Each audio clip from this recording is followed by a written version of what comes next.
Once again, good evening. Welcome to our online version of Mission Dharma. Our mission is Dharma.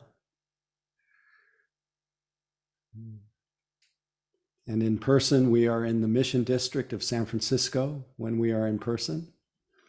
So the mission has multiple meanings, but tonight our mission is Dharma. Dharma means truth or the way it is. And our whole practice, you could say, is being with life the way it is, remembering that we are not going anywhere, that our life is only and always an unfolding of now. That this linear view of ourselves in time is just a story. And that there really is there is only your immediate and direct experience now. That's all there ever was, and that's all there will ever be, is your own experience.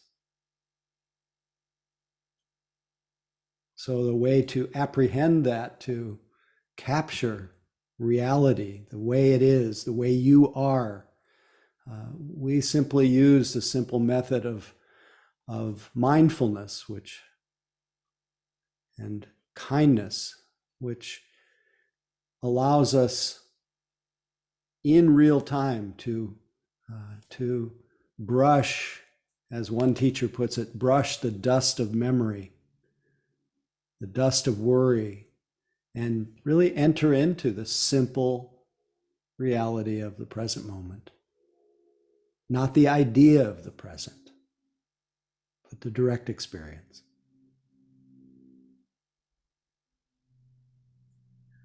So I find even when I say this, I feel very relieved because I don't have to go anywhere. And the sense of needing to go somewhere creates tension. And I don't go anywhere anyway. But when I remember that I don't have to go anywhere, that I can really, and you can, just settle back into the moment, that you can only ever navigate a moment at a time, or at least what we call a moment. You can only navigate what's here. You can't navigate what came before, and you cannot navigate what will occur. You can only navigate, only enter into, only experience where you are right now. So I find a great relief in the invitation that I give myself to step out of time, step out of the torment of an obsession with what's next, and the fear that I may not get wherever I think I'm going, or whatever I'm worried about.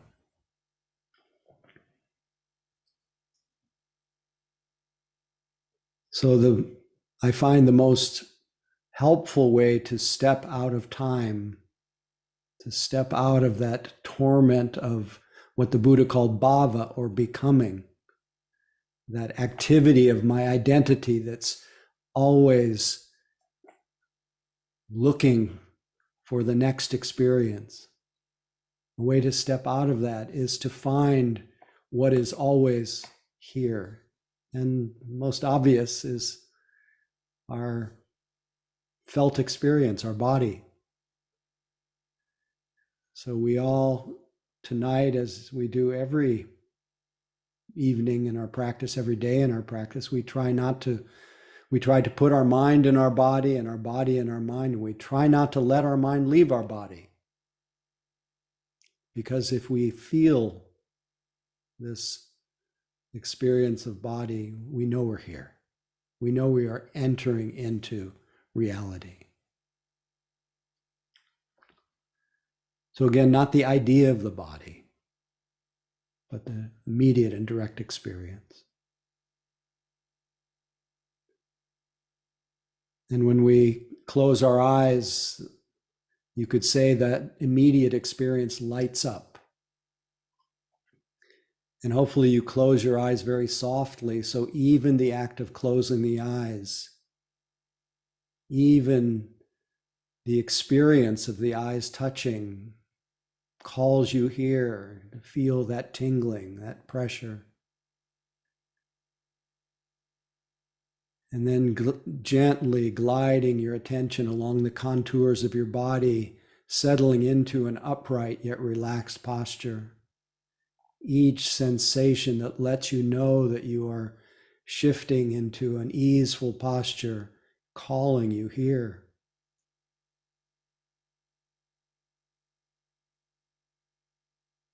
Not just a means to an end, but awakening itself is now, is you.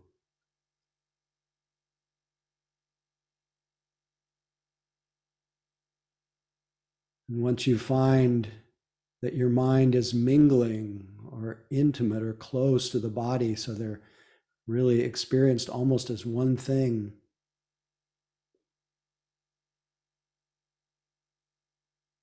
you can notice whether there is any kind of holding, any kind of tension. And with each moment of attention to this sitting body, you create space, you create an invitation for letting go, for letting be. And let your body melt into the openness of your practice. Like a block of ice that's been left out in the warm Arizona sun.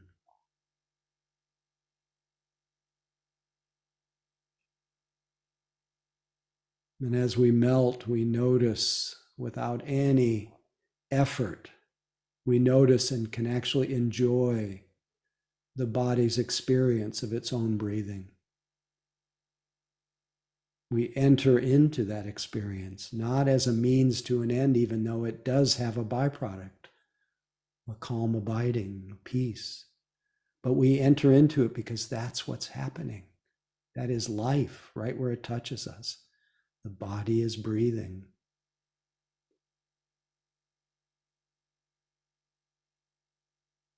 We don't search for awe in some other place, some other time. It's awesome just to breathe, to sit in wonder of the body's breath, just this breath, just this moment.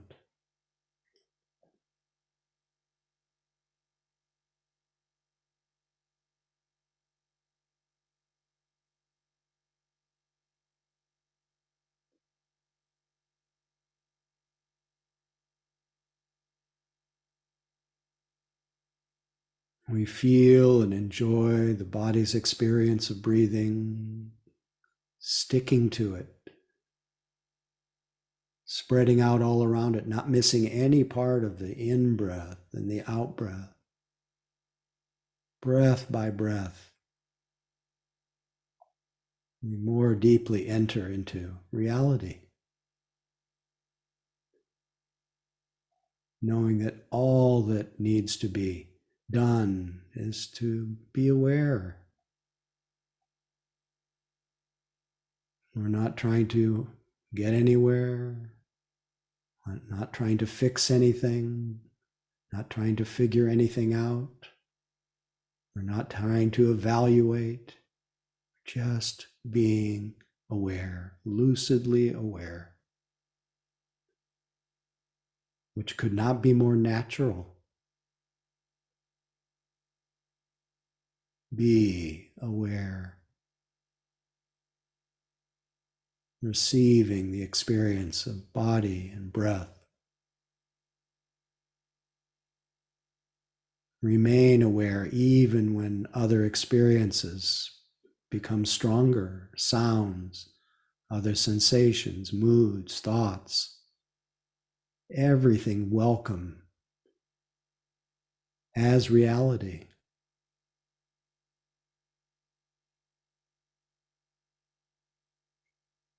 Remembering nothing to undo, just be aware, nothing to fix.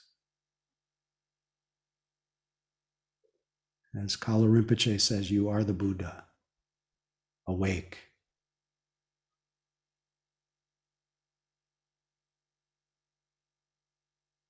Be a Buddha, knowing the Dharma the way it is.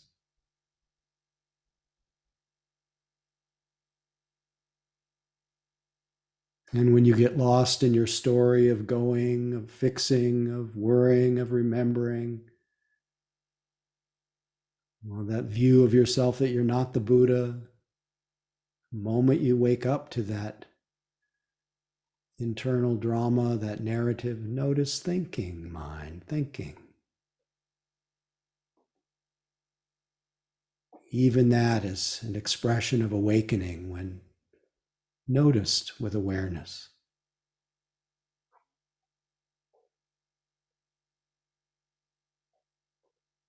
That moment of waking up and realizing is an opportunity to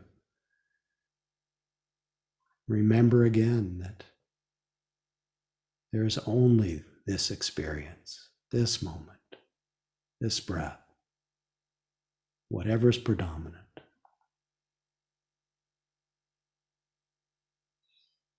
Always already here.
When you realize you've been lost in thought, this is good news. It wouldn't be possible unless you are now aware.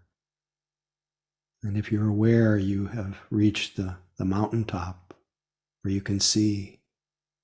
There is no higher mountain to climb than that moment of being aware.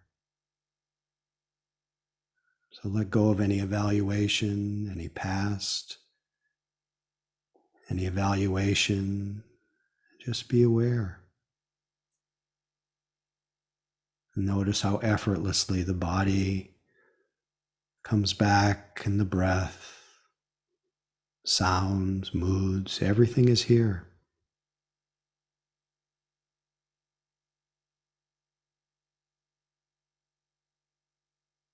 Just this moment.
Naturally, if you sink into dullness or sinking into dullness, feel free to refresh yourself when you become aware of this, the wise and loving response.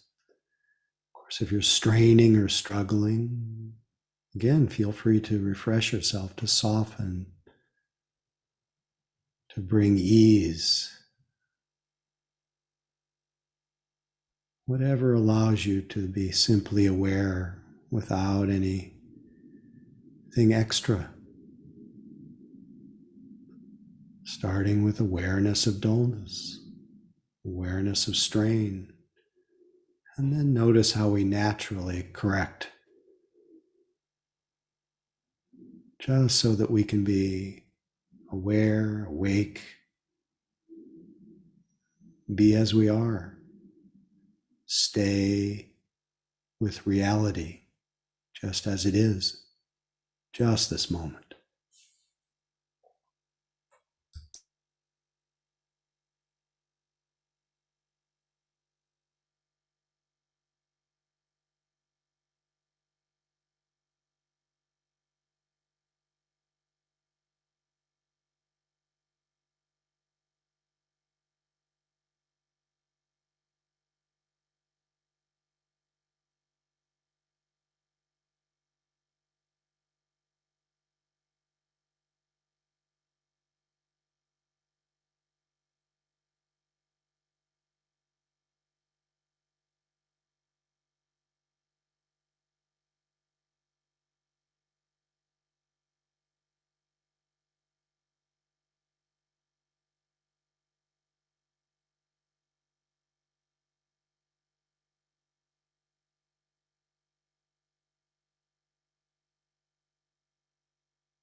When you hear the sound of the gong,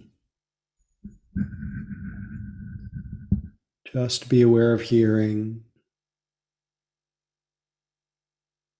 Meditation's not over.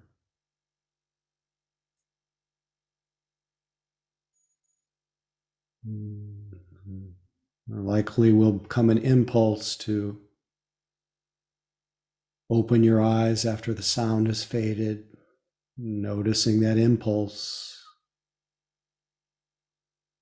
Practice is not over, it continues.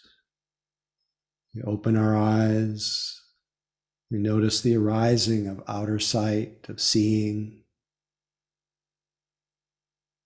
We may notice the impulse to make some other movements. The practice continues.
Royal treat sitting with you.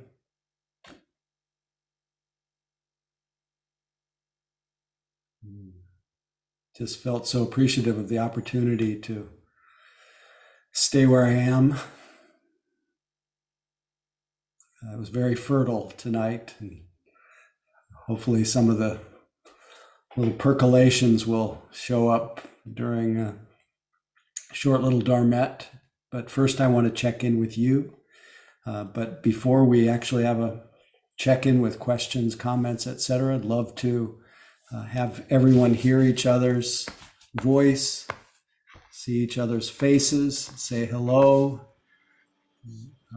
perhaps say where you're calling in from if you're open to it, so that we actually feel that sense of community. So, hi from Sausalito. Hello, everyone. Steve from New Mexico. Hey, Steve. Hi. Hello. Los Angeles. Hello, Regina. Los Angeles. Hello, Regina. I'm from Maryland. Hello from Maryland. Samantha from Santa Barbara. Margot from Berkeley. Hello, I'm Margaret. Joe in Humboldt. Hey, Humboldt. Ron here. Anne-Marie from Richmond. Mark in San Francisco. Hello, everybody. Hey, Mark. Good to see John. you. San Antonio. I see Laura from Edmonton. I hope it's okay Victoria. that I see you. Oh, Victoria these days. Okay. Yeah. Hi, Howie. Good to Hi, see everyone. you. Yeah. All right. Anyway, thank you for putting your voice in the circle. Let's continue with any comments, questions, anything you noticed tonight during the sitting. Might be of some use to someone else. Any questions, of course.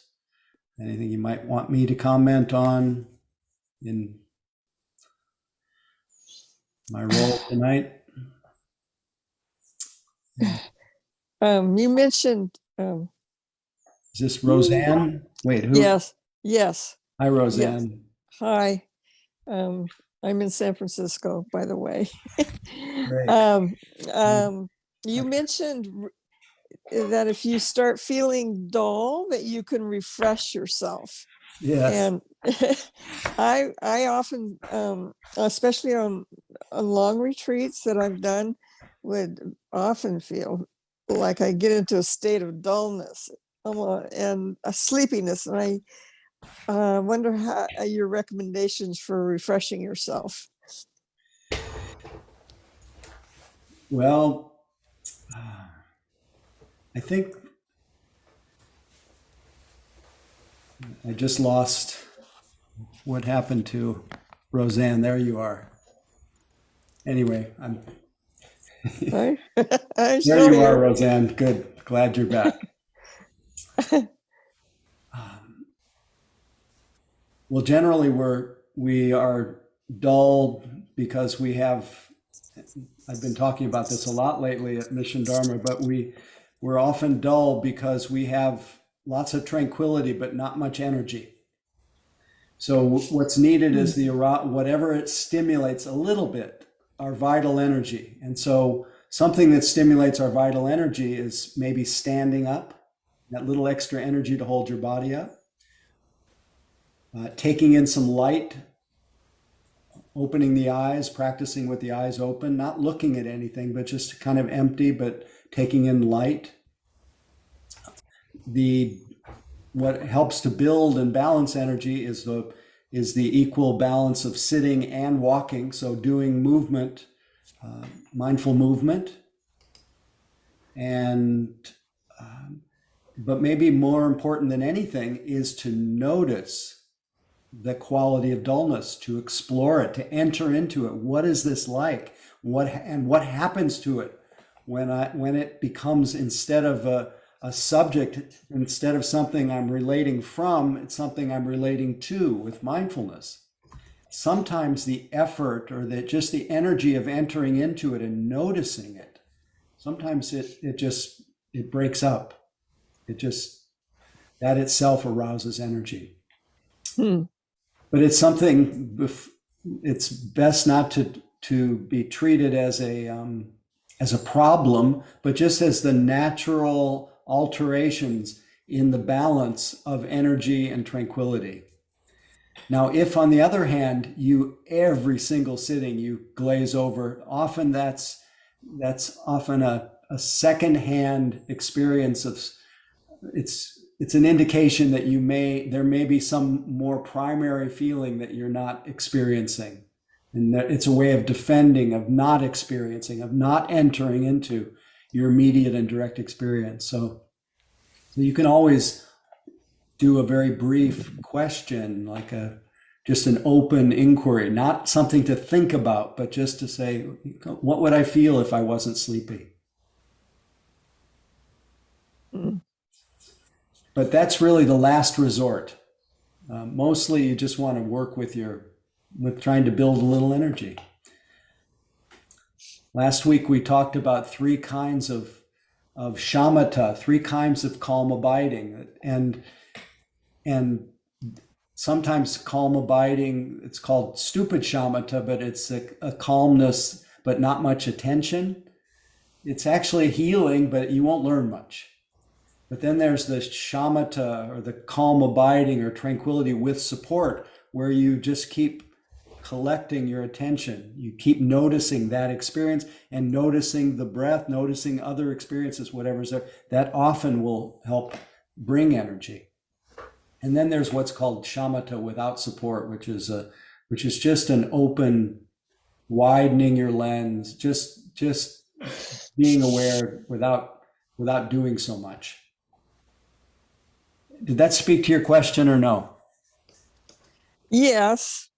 There seems like there's a but there.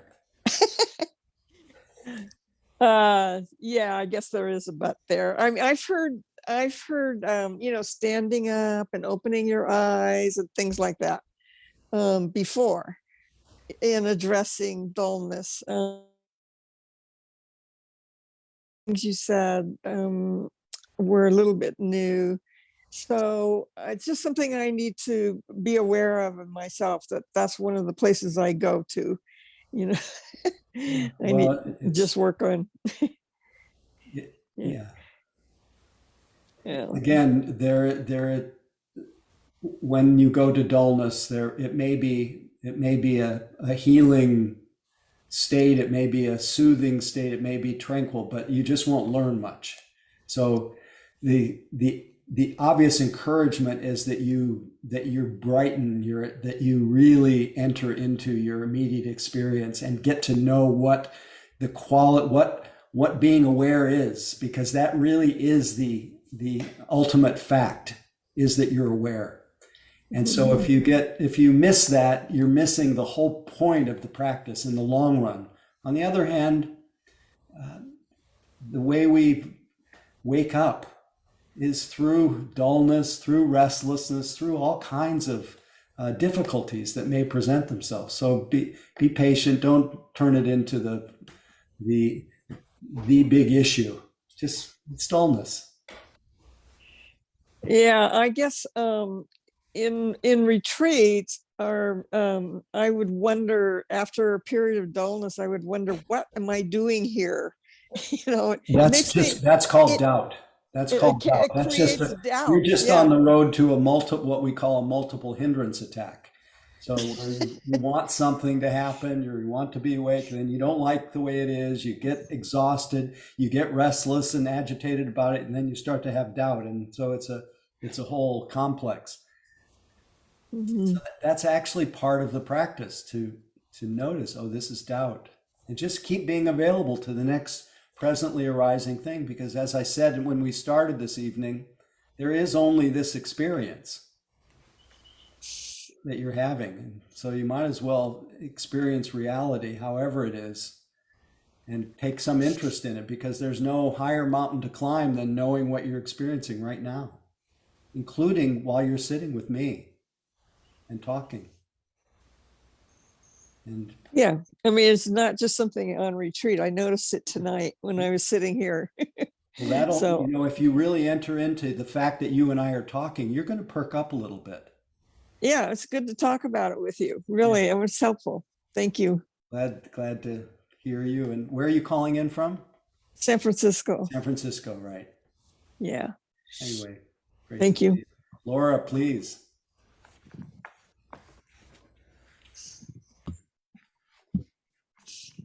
I just riffing off of that one.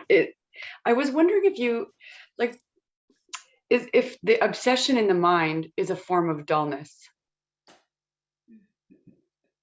So would you maybe treat it the same way? Because I always just try to like pull back and notice, but it can get tiresome when the mind is focused again and again on one thing.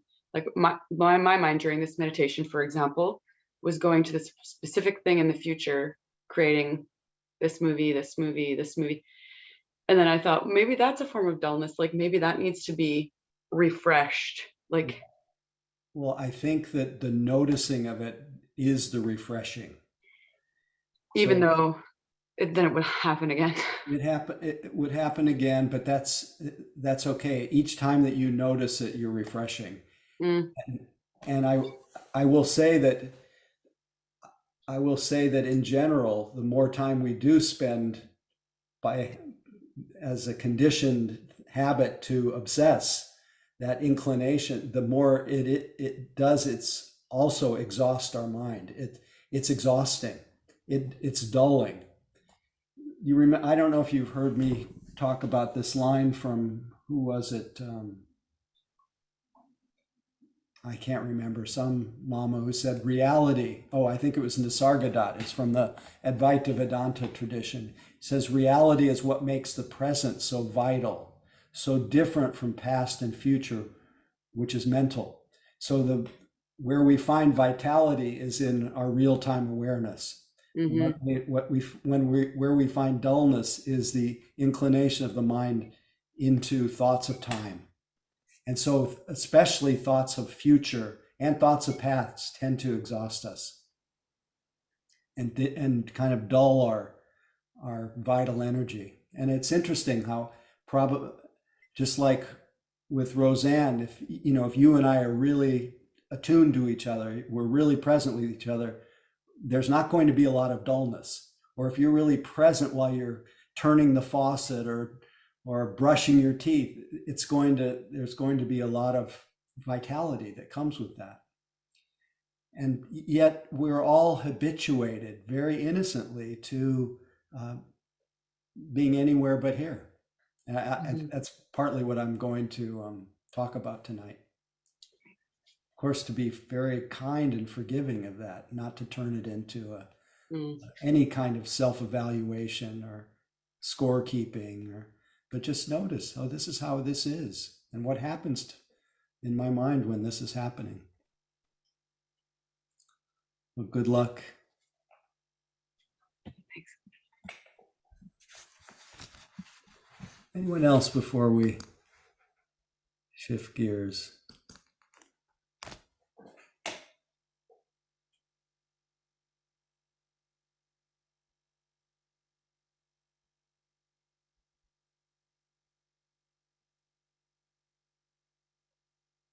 Again, even this is an opportunity to enter into your immediate and direct experience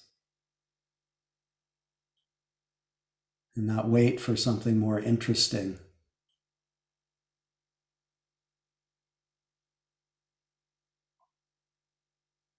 And if in that something bubbles up, I'd love to hear about it.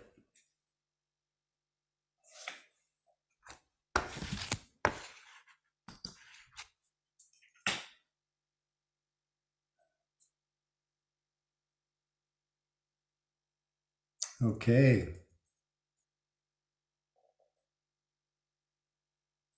So this seems like a natural time to continue to just dwell in the quietness of your own temples, as well listen to Howie G, the other Howie, the Howie, share any announcements there might be for this evening, and we'll just have a little sacred pause, stay with it, and then we'll take a minute or so bio break, Donna break, and then we'll proceed. So Howie, it's all yours. Okay, I hope you folks can hear me. I've been having a little trouble with the microphone, but yeah, so okay, good. So far, so good. All right, great. Well, I want to mention some upcoming things, and then I would like to just remind everybody about Donna. But as you may have seen in the news, in the email newsletter, Howie's got two upcoming events. One is coming up on the 14th, which is, I think it's Sunday. And it's called Loving the House That Ego Built, an online day-long retreat. So this is a day-long. This is like more Howie. So it's, I could read you, but it's a lot of text. What I'll just say here is, let me see what I can read. 1 second. Well, it's through Spirit Rock, and it's on the 14th between 10 and 4 p.m. There's a sliding scale, and interrupt me if I'm saying something Yeah, wrong. no, yeah, they can get all the information at spiritrock.org, and it's really a day to sustain the in practice of the unfolding present moment, and to, in this case, to highlight the way moment to moment that our identity, the sense of me, the sense of mind, gets both created and dissolves. And it's a whole exploration of our different identities, our different roles, the different ways that we show up in different situations. And instead of seeing an ego or identity as a problem to solve, rather than something to learn to relate to with love, with kindness, because it's an inevitable and natural part of being human. So that's what the day will be. It's for me, it's a fun day, because it's all of us have ego issues. And so to be able to relate to it with kindness is just very relieving. And hopefully you'll all be there. And mostly to sustain a period of practice all day is just, there's nothing more delicious. So it is sponsored by Spirit Rock, and I hope all of you come. Thanks. Yeah. I couldn't have said it better myself. Another thing to be alert to even though right now it is on a wait list, is Howie's got a retreat, an on-land retreat. It's waitlisted now, but that would be between the 31st and September 5th. So that's a long retreat in person at Spirit Rock. And if you are interested in getting on the wait list, then if you can click on you can click on that in the in the newsletter that you read. Lastly, I hope I'm not sounding too boring, is that starting in September, Mary Davis, who is a longtime and esteemed member and board president, if I'm not mistaken, of Mission Rock, is going to be doing a special series, and it's called Small Group Mentoring. And she's been running her own group for a long time. She's the tops. A lot of you have been here for a while. I've heard her speak, and she's going to have a number of sessions between the September 3rd and November 19th, and it looks just really, really, really juicy. So I would go online and click on that. It doesn't start until September 3rd, so you have a little time to catch up. Yeah. But it's almost subscribed. So if you're interested, really, really let her know, because it's almost. Right, it's going to be a small group, no more than 9 people, so That's it's right. going to be very intimate.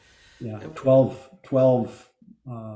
weeks, I think, once a week. I'm not mistaken. yes, Saturdays from 10 to 11:30 a.m. for 12 weeks. And lastly is Donna. And Donna, for those of you who like to be reminded, is the term that we use for generosity, and it is the way that the Dharma gets passed along from generation to generation. It basically is how we contribute to keeping this knowledge going and this practice going. And one great way to do it is for those who can afford it to actually contribute money. There's other great ways, there's volunteerism and things like that. But for those of you who can, I just put into the chat a couple of different ways that you can actually make a monetary contribution online. Donna is essential. It's Howie does this through, and all the other teachers do it through their own generosity. And ultimately, we need to have some cash flow to keep this thing going. And Howie's been doing it for over 30 years. I know over 30 years because I've been involved with him for over 30 years. So 38. wow. So please, if you can, please do consider making a generous offer. And if you have any trouble finding out how to do it, you can do it through Venmo, you can do it through, PayPal, various ways. Just go online. If there's any trouble, just go to the website and there will be a good way to find it. I think that's my my spiel. Yeah, and I think Howie put some of the ways that you can offer Donna in the chat. So take advantage of that. Anyway, thanks for your generous efforts, Howie, to be our co-host and all that you offer to keep us afloat, and thank the rest of you for any support that comes our way and allows us to Howie, keep. can I just, pardon me, I don't want to monopolize, but next week is exciting because it's in person also. So I just wanted to remind people that haven't had a chance to consider going to see Howie talk in person. It's been long awaited, and it's for the people who have been there. Everyone says it's it's value added. It's just wonderful to sit together in a sangha. It's in San Francisco Mission District, and that information is also on the. You don't have to pre-register. You can just go And that information is also on the email that you got to get onto this link tonight. That's all. Yeah, just to let you know that sometimes I won't be there, but the real value of being in person is that you get to sit with other people in person and feel that lifting power of practicing together. So please, whenever the third and fourth Tuesday of every month, we will meet in person. So anyway, so let's just pause for a second. And I think I won't get up. I won't, if you feel to stretch or stand or do whatever, but we'll just start in a few moments. I'm just going to close my eyes and just consider what might come next.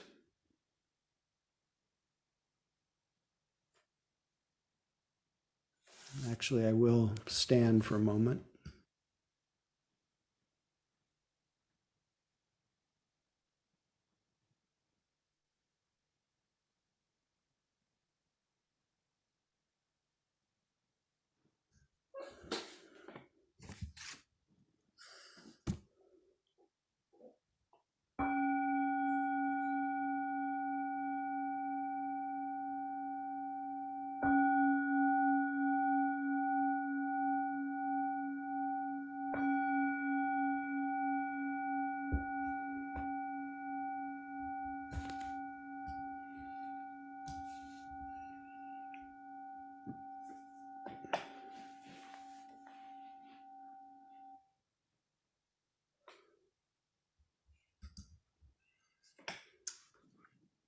Anyway, thank you all for sticking around and your presence.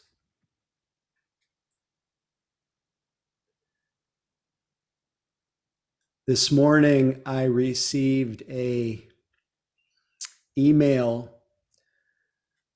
from some organization that I must have signed up for at some point,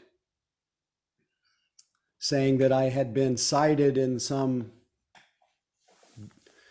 scholastic document, but I don't remember ever providing any information. But I began to read an article that they were sending that came along with the email, and the title piqued my interest. And the title of this scholastic annotated research paper was Recovering the Eye of the Heart. I thought that was kind of a catchy title, Recovering the Eye of the Heart. And so I read down just a little bit, and I saw a few quotes, and I thought I'd share them with you.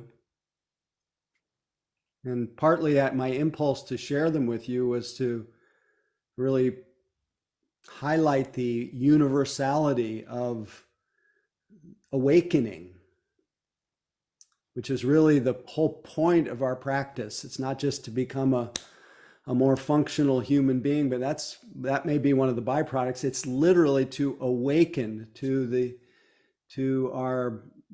eye of the heart, to our deepest nature. So the first quote that I stumbled on was from St. Augustine, said, "Our whole business in this life is to restore to health the eye of the heart, whereby God may be seen." So that kind of Christian language may not resonate with you, but if you understand God as that in us, which is timeless, deathless, the source of creation, etc., the intelligence of life, it is the whole point of our life is to restore to health the eye of the heart, whereby this nature may be seen. And then the next one that I highlighted was from Black Elk, the chief Black Elk, who said, "For it is the wish of the Wakantanka, or the Great Spirit, that the light enters into the darkness, that we may see not only with our two eyes, but with the one eye which is of the heart, and with which we see and know all that is true and good. And then from Rumi, the eye of the heart, or the spiritual eye, which is 70-fold. I don't know what that means. The eye of the heart, which is 70-fold, and of which these two sensible eyes are only the gleaners.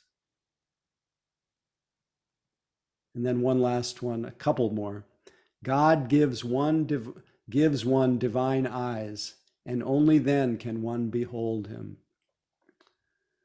And then finally, from the Buddha Dharma, from the Amitabha tradition of what you find commonly in places in China, the eye with which I see the Buddha is the same with which the Buddha sees me. That really captures the sense of the seer and the seen are one. Or as in one tradition, God, Guru, and self are one.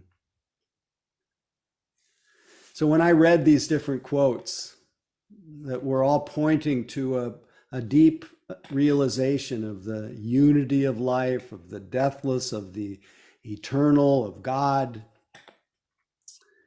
I was obviously drawn in my memory to the awakening of the Buddha.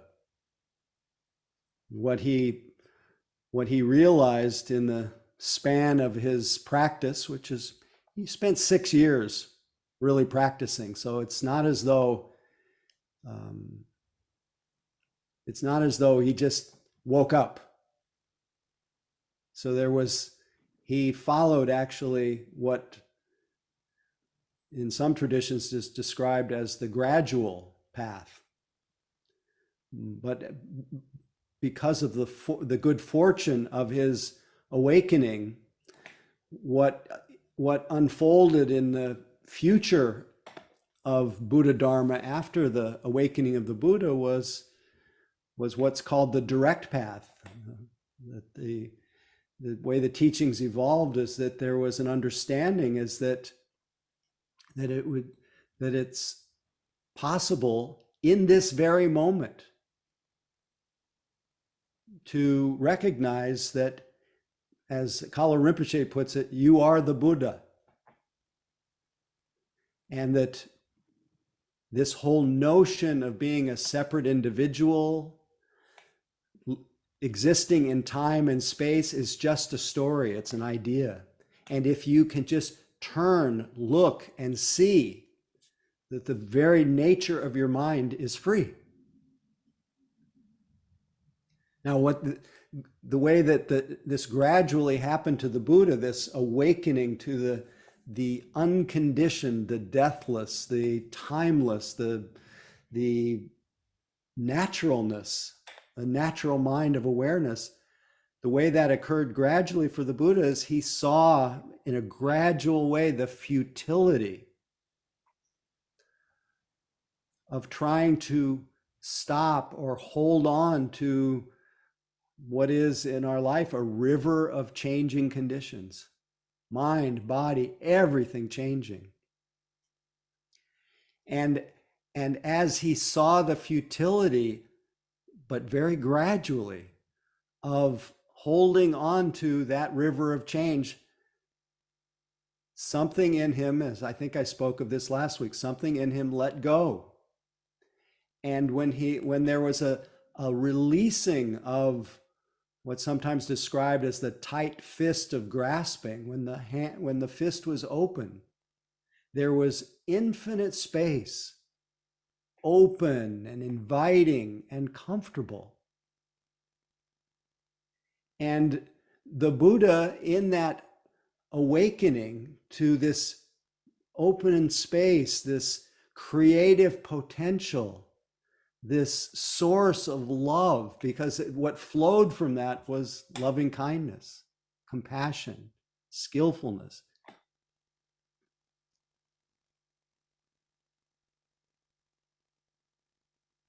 All that flowed from that awakening came from the Buddha, in that case, not going anywhere, just completely or simply being aware here. And he saw that, as Suzuki Roshi put it, that is the ultimate fact, that you are aware here. There is, as I kept saying during the sitting tonight, there is no higher mountain to climb. So even now we can look and see, turn toward what is looking. Because left to our mind's habits, our look will be to the future. Our look will be to reinforcing the gradual path that someday I will attain something. I will attain Buddhahood. Or I will realize the nature of mind. And even just so innocently, even the mind that wants to be free tends to postpone, knowing here and now, because that, whatever that wakeful, that intrinsic wakefulness, it's not other than the very awareness through which you're perceiving.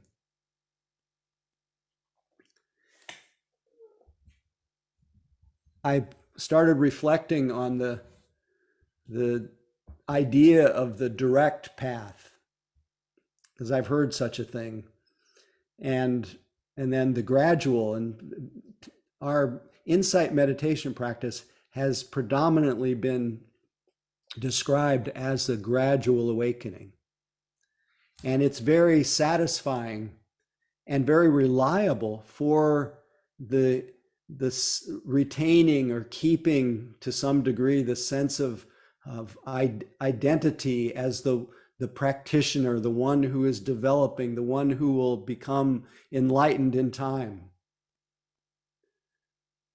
And so it's very easy to become entranced by that paradigm, that language, and perhaps miss the possibility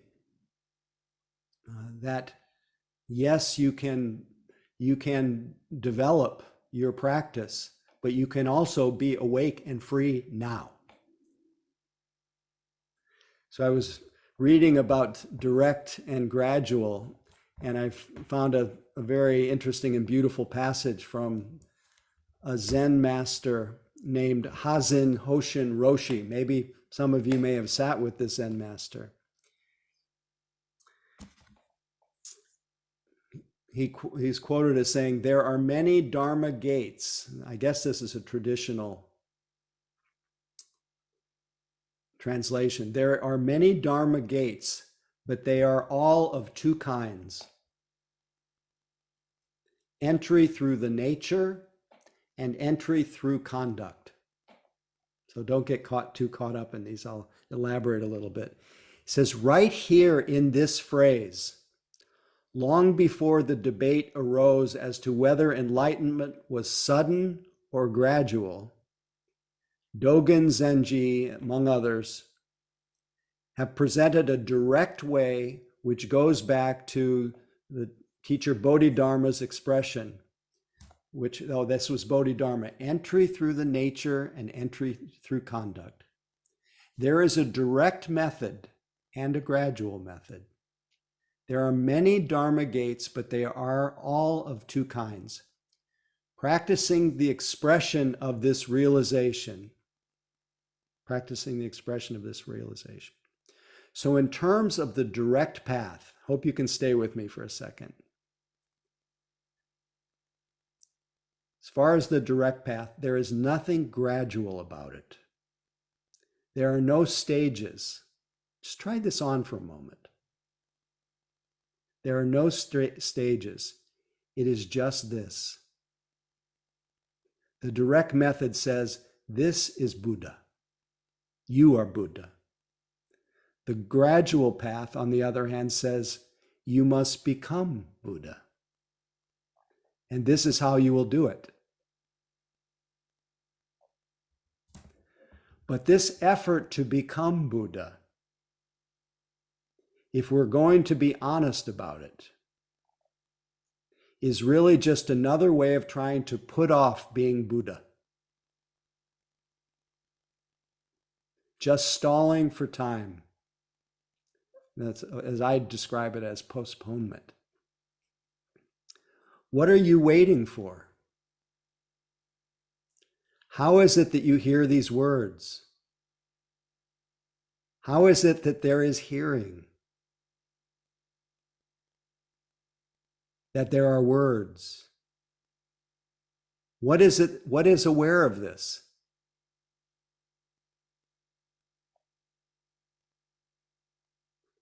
This moment has nothing gradual about it. It doesn't sort of inch its way in and then exert itself and then slip out. Its coming and going is dynamic arising of this experiencing. In Bodhidharma's teaching here, he speaks of entry through the nature, which means entering into that which has no gate, which has no barrier, which has in fact no entry. Entry into the actual nature. We can call it Buddha nature, enlightenment, things as they are, but fundamentally, it is who and what you are now. It is who and what you are. So I thought about the poet Ryokan. It's very Zen also. He says, Buddha, awake, is your mind, and the way goes nowhere. Don't look for anything but this. He says, if you point your cart north when you want to go south, how will you ever arrive? This is a direct path.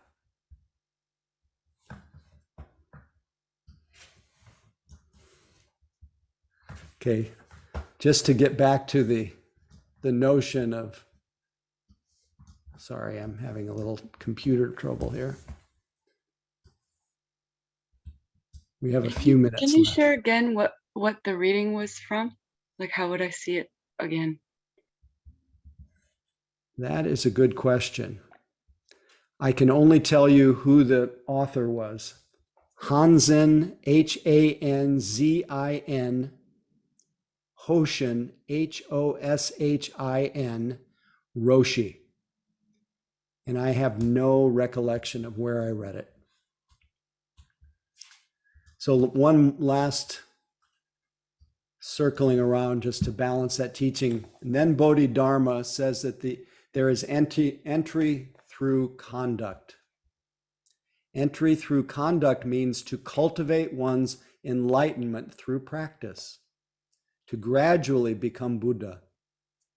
But if we practice in this moment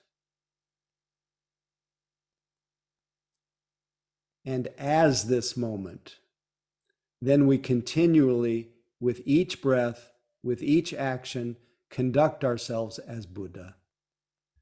So this is a reminder that practice is, as Dogen Zenji says, practice is not a means of awakening, it's awakening itself. But when we practice being a Buddha, the byproduct of that is we realize our Buddha nature. We realize that we are the Buddha. And we gradually begin to lessen that view of ourselves that we are somehow inadequate, insufficient, small, that we are actually, the Buddha means deathless, free, unbound, the creative potential itself.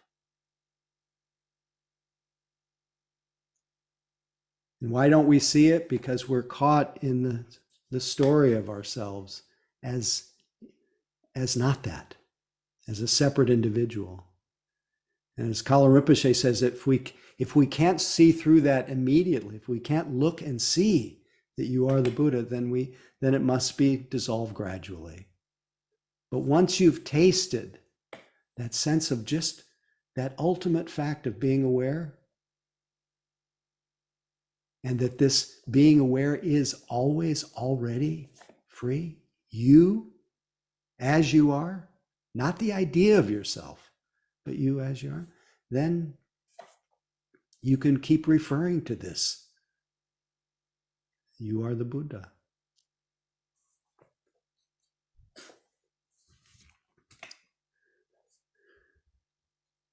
So I thought the reason I presented this tonight, besides being tickled by that title, the Recovering the Eye of the Heart, is I wondered what would be the most loving thing that I could offer.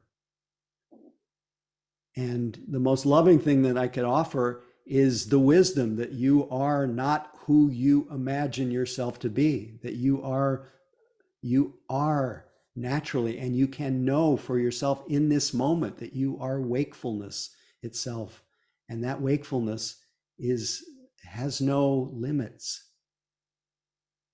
It is not bound by this body, mind, and not bound by change. And I think it's a little bit, when I look at the Buddha saying that within this fathom-long body, we find the world, the cause of the world, the end of the world, the path leading to the end of the world. We are reminded that that path, that way, goes nowhere. And that we stop looking for anything but entering into this direct path of being awake now. And stop looking elsewhere. Stop looking for a safe harbor, some other place. Just the last thing I'll mention is tonight, when I was sitting, because I have to, I have the good fortune of being able to tomorrow start on the journey of taking our daughter to her freshman year in college in Tucson, Arizona. My mind was jumping ahead, which minds do. And I remembered the poem from Thich Nhat Hanh called Froglessness, where he said, if you put a frog on the center of a plate, and that's where we are, always. We're really always on the center of the plate. We're always here. But he says, metaphorically, if you put the frog on the center of a plate, she jumps out of the plate after just a few moments. My mind was jumping ahead to the future. He says, if you put the frog back again on the center of the plate, she'll again jump out. You have so many plans. There's something you want to become. Therefore, you always want to make a leap forward. It's difficult to keep the frog still on the center of the plate. You and I have Buddha nature in us, that deathless, free, vast nature. It says, we have Buddha nature in us. This is encouraging. But you and I have frog nature in us. That's why the first fruition of the practice, froglessness, is its name. The beauty of practice is each moment that we notice our frog nature, we enter into Buddhahood. So rather than being entranced by what is coming up tomorrow, I realize that that's a thought arising called future. But the future really never arrives because time is only and always now. And so as I started the evening, reminding myself and hopefully reminding you that you are the Buddha, and that the point of the practice is always realized in the present moment. It's not just a means to an end. There's no need to postpone. There's no need to wait until this journey to find out how. I'll find out. And that finding out of how the journey goes, finding out how my practice unfolds, will be by staying right where I am continually. Even when you drive down the road, you're always right where you are. The scene changes, but you're always in the present moment. We've never left here. So get used to it. Get used to being aware, being awareness itself. And maybe your frog nature will fade away a little bit. So thanks for listening. May we all be liberated, whether it's gradual or direct. It's all the same. Thanks for your practice. Please feel free to unmute and say goodnight to each other.